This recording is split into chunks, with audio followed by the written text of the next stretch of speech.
শ্বশুর বাড়িতে তুমি যতই করো না কেন, কাজের লোকের জন্য যে ভালোবাসাটুকু থাকে সেটুকুও তোমরা কখনো পাবে না।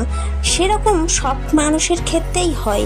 একটা মেয়ে যখন সে মা হয়ে ওঠে, সে সংসারের সব কিছু দায়িত্ব সামলানো শুরু করে দেয়, কিন্তু যখন সে বউ হয়ে আসে, যখন সেই মেয়েটা কারুর বাড়ির বউ হয়ে আসে, তখন সে নিছকই একটা কাজের লোকের মতো সব রকম করে যায় কষ্ট করে। তারপর আস্তে আস্তে সেও মা হয়ে যায়, তখন তার সংসারটা তার নিজের বলে মনে হয়।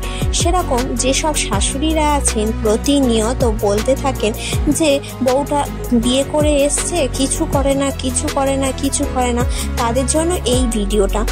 করবে, অবশ্যই করবে, কেন করবে না? আপনিও যেদিন একদিন এসেছিলেন যখন, তখনও হয়তো সংসারের কিছুই জানতেন না।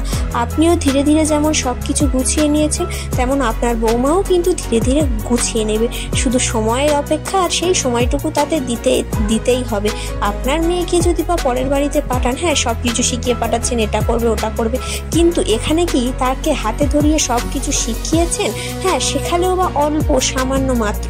তাই পরের মেয়েটাকে যখন শাশুড়িমারা বাড়িতে আনছেন, নিজের মেয়ের মতো হাতে ধরে শিখিয়ে নিতে শিখুন, তাহলে কিন্তু সংসারে আর কোনো রকম অশান্তি থাকবে না।